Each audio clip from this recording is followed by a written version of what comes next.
Hey guys, it's your all things streaming friend Bonnie, and you are watching the Influencer Spotlight on Binge Networks, where we bring you interesting people and stories and a behind the scenes look at what it takes to become an influencer.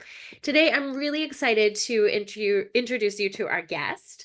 Ricki Erik is a Grammy-nominated artist, a visionary producer, and founder of Realm Music Group with over 4 decades of influence in the music industry.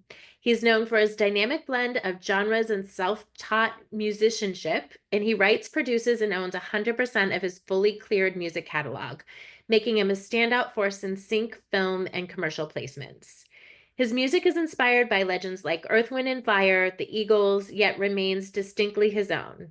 Beyond music, Ricki is also a SAG-AFTRA actor. That's a tricky one. Gracing the big and small screens with roles in numerous films, television series, commercials, and music videos. Welcome, Ricki. Hi, how are you? I'm doing great. I'm doing great. So, gosh, a lot going on there. Where do I start? Let's talk about Realm Music and what you're all about. Realm Music Group record label started off years ago because when you sign to other record labels, you don't have your creative ability to do what you want, when you want, how you want. So Yeah. with your own record label, I'm able to do what I want, when I want, the genres that I want, with no restrictions of anyone over my shoulders telling me what I can and cannot do. So We're kindred spirits in that way. That's why I launched a streaming network versus just putting my content somewhere. So I definitely understand what you're saying. It's really important to keep ownership, of what you've created. Can you talk about some of the projects that you're working on, just so our viewers can understand a um, bit of your breadth? yeah, we got this album out that I did a couple years ago called Genre-reality. And it's actually genre reality because Yeah. it's the different flavors and genres of music built within that album. I like it all, whether it's rock, pop, country, hip hop, classical. So when you listen to genre reality, you get a sense of all these different vibes of music in it, which is why we call it genre reality. Love it. Most labels wouldn't like that. They want to put you in a box and say that you're R&B or you're rock or, you know. So yeah, genre reality. We also now work with a top artist that I'm producing a lot of records for. um, he seems to be happy with the production work and the songs that we licensed to him that he's going to be releasing this year. Nice. Um, Yeah, so we're in a similar industry. We license to streaming companies. You're licensing out. Can you talk a little bit about how that works? If someone comes to you and, talk a little bit about that process and how licensing content in your space works. In my space, if somebody wants, you would normally give it to them for 7 years of a licensing deal. So that means they could take it and do whatever they want to make money with it. But you still collecting especially my writers' royalties. Now, some artists want it for 10, some want it for 20. They have to pay. The more years, the more they have to pay. Now, some want to just own the master, which gets complicated. When they own your master, you have no control of it ever again, which means they're going to have to pay to own that master recording. And this is the big difference when they want to own the master. That means Mm, you might not be able to collect any sync licensing. They could sell your product and you not profit okay. after that. I heard a funny story about that the other day. What was it? It was crazy. I was listening to some audio book. Oh, it was a serial podcast. And it was the person, when you go on hold music, like on any doctor's office, and there's a specific beat, and then you call another doctor's office and it's the same thing. Well, it was the Yes. person that had composed that. And he literally had no idea that his music was being, played and played and played like millions of times a day all over the world. And he never saw a penny from it because of what you're saying, Wow. not licensed correctly. But it was a really interesting case study because it was like we all knew the jingle. I guarantee if I played it right now, everyone would go, "Oh yeah, yeah, yeah, that one." So yeah, just very interesting how that world all works. And now, I mean, you have your hand in a lot of pots. Like you also Yes. do acting, you do movies, do TV. Let's hear a little bit about you and how that all transpired. The acting part is quite interesting because I actually feel I like that more. Being on the other side of the camera. We did a Snow White Christmas was a good project that we Oh did yeah. years ago. It was it's a spin-off of Snow White and the Seven dwarfs, but it's Snow Yes. White and the Seven Holly Jollies. The Holly Jollies was a band, and my character was Chew. Okay. It was a great product, and the lady, I cannot remember her name, but she was a big star on the General Hospital. Okay. And I can remember taking a picture and putting it online, and my sister goes, "Oh my God, that's my favorite character. Could you tell her I said hi?" I said, "If I did, she wouldn't know who you are." That's so But just funny. little bits and pieces in the industry. And for some odd reason, I'm always playing police officers in a lot of these films. And I don't know Yeah. if it was because of my build. They always say, "Oh, you're a police officer." And I just want to do so much more than dressing up as a police officer, tossing somebody out of a building. Yeah. What would you tell somebody? I mean, obviously I know a bit about the TV world and the film world, but for people watching, like that must sound so incredible. Like how do you get into this work? Can you tell us your kind of your origin story and how you fell into this? Well, my first project, believe it or not, I'm from Miami. My first project was Random Hearts with Harrison Ford. I signed up with this casting agent. And they called me and said, "Look, we have a background part in this movie. Would you like to do it?" And I said, "Yeah." I had no idea who it was at first. Then I got on set and like, "Oh my God, it's Harrison Ford," you know? So I was at a bar scene with him in Random Hearts. So yeah, you want to find casting agents and sign up with them. Take some nice headshots, full bodies, half bodies, and just put yourself out there. And sure enough, they will call you. If you look interesting to them to fit that part, they will call. Nice. That's Right amazing. now, I have Boston Casting, which cast all my stuff right now, and they do a very good job of casting me for different roles. Ooh, what are you working on now? Right now, we're flat. I Okay. just had a elbow surgery Oh, from ouchie. lifting weights. Yeah, so it's just a little lot going on physically right now that I really can't do anything for about 4 or 5 months. Okay, taking a break Kind of from flat right taking a now. beat, Yeah. as they say in the in the TV world. So what's next for Realm? Like talk a little bit about some of the goals, what you have coming down the pipeline, later this year into next year, and what viewers can expect from you. Well, right now I'm doing a lot of writing. I have this one song out titled "Como Te Llama." It was a song that it didn't, the music was Latin groove, and I sit and I penned it, and it was a great chorus. But what I found out about this song, people loved it.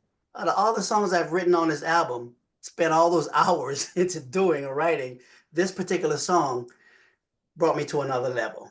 Artists started reaching out, said, "Can I have this song? Can I do this song over? Can I re-release it?" And I was like, wow, you really like this song. So it puts me in the mind of now I'm getting creative for other artists.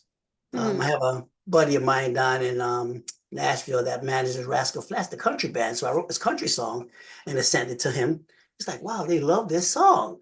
So right now, writing is big for me for other artists. And it's quite pleasing when you hear someone else sing your songs beside yourself. You're like, "Wow, this is awesome." So I think that's an avenue that other people could actually get into. You own 200%. Yeah, Very and nice. I own 200% of it. The mechanicals, the writers, everything is owned by me. Publishing, everything is owned. Okay. It's funny that you say that because in your bio it said 200%, and I automatically thought that our assistant made a mistake. And I'm like, it can't be more than 100%, but that's great that you say that because I think that's a really good distinction. And people need to understand what that means, right? As far as And you getting have it. the publishing side, the writer side. It's two Yeah. totally different entities. Yeah. It's Very 200%. awesome. Great. Well, you must have some funny stories from things that have happened either on set or with filming. Can you tell us something, one of your favorites over Oh, time? let me go back in my mind. Funny stories.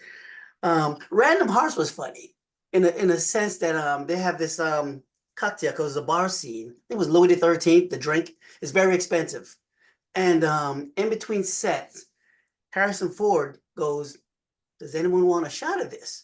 I thought he was kidding because it was at the end of the day. And I was like, "Okay," and literally we sat there and we poured shots, and the stuff probably cost like $2,000, $3,000 a shot. Oh my And goodness. yeah, it was amazing. Did it Just taste better? Like, did it taste like it should cost that much? yeah, it had a It did? great, you could taste all the floor, the oranges, you taste everything in it. When it Oh my sits for that long, it is God. awesome. But if you're not a Scotch drinker or any of the one of those type of drinkers, you won't like it. Yeah, I would probably be like, And well, it's not one, if it's not your thing, it's not your thing. But that was a great time. And for him, I learned a lot from him because when they weren't shooting, he was Harrison Ford. The moment they started rolling, he was a total different character. And I was like, how does he turn that on and off like that? I was like, wow, so this is what you have to do, transform yourself. He cut Harrison Ford, film, whatever character that was amazing. It's so interesting. It's crazy. I've done a few TV shows and films, and a few have had like recognizable stars, not no one like a Harrison Ford, but it is so fascinating because they show up on set and you're expecting, you almost feel like you know them, right? Because you've spent hours and hours on a screen with them and you know some things Mhm. about them, but it is always a character. Like you don't know who that person is. And excuse me. Yes, Um, sometimes. thank you. So yeah, it is fascinating when you see that and just the switch that the professionals can really, conjure up. Oh That's why yeah, they pay the big no, that was great. We yeah. also have this other song called I titled it the wedding song because I don't know how I got into this feeling one day of I'm a piano player also. So I started playing with these chord progressions and my mind went, wow, that was beautiful. You're invited to perform. So I was invited to perform this song for people who are getting married. And I Nice. was like, this is very interesting. So you have to listen to the wedding song. I can't get enough of your love. Wedding. Okay. So you have to Okay. listen to that song. Well, It will definitely. make you cry.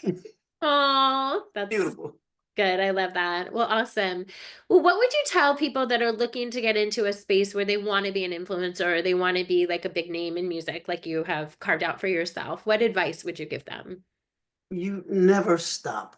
I think what happened with people when they don't see the results right away, they quit. And if you quit, you can't win. You just have to keep plugging along, plugging along. I mean, I've been in this thing for 40 years.